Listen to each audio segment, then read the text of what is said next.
Bugun Yashil makon doirasi asosida ko'kalamzorlashtirish daraxtlar ekish boshlaymiz o'zim boshchiligimda.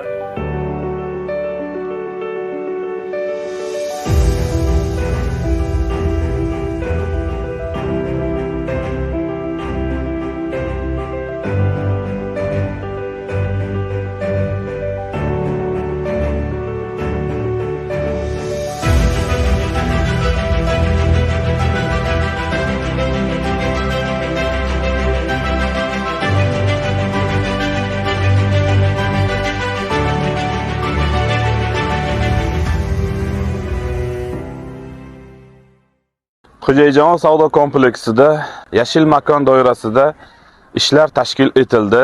Biz uchun ushbu tashabbus nafaqat hududni obodonlashtirish, balki atrof muhitni asrash yo'lidagi muhim qadamdir. Tadbirda Xo'jayjon savdo kompleks ishchi xodimlari 100% qatnashdi. Har bir ko'chat belgilangan tartib asosida ekildi. Kelgusida ham Yashil makon doirasida ishlar olib borish rejalashtirib qo'yildi. Audio Jungle. Audio Jungle.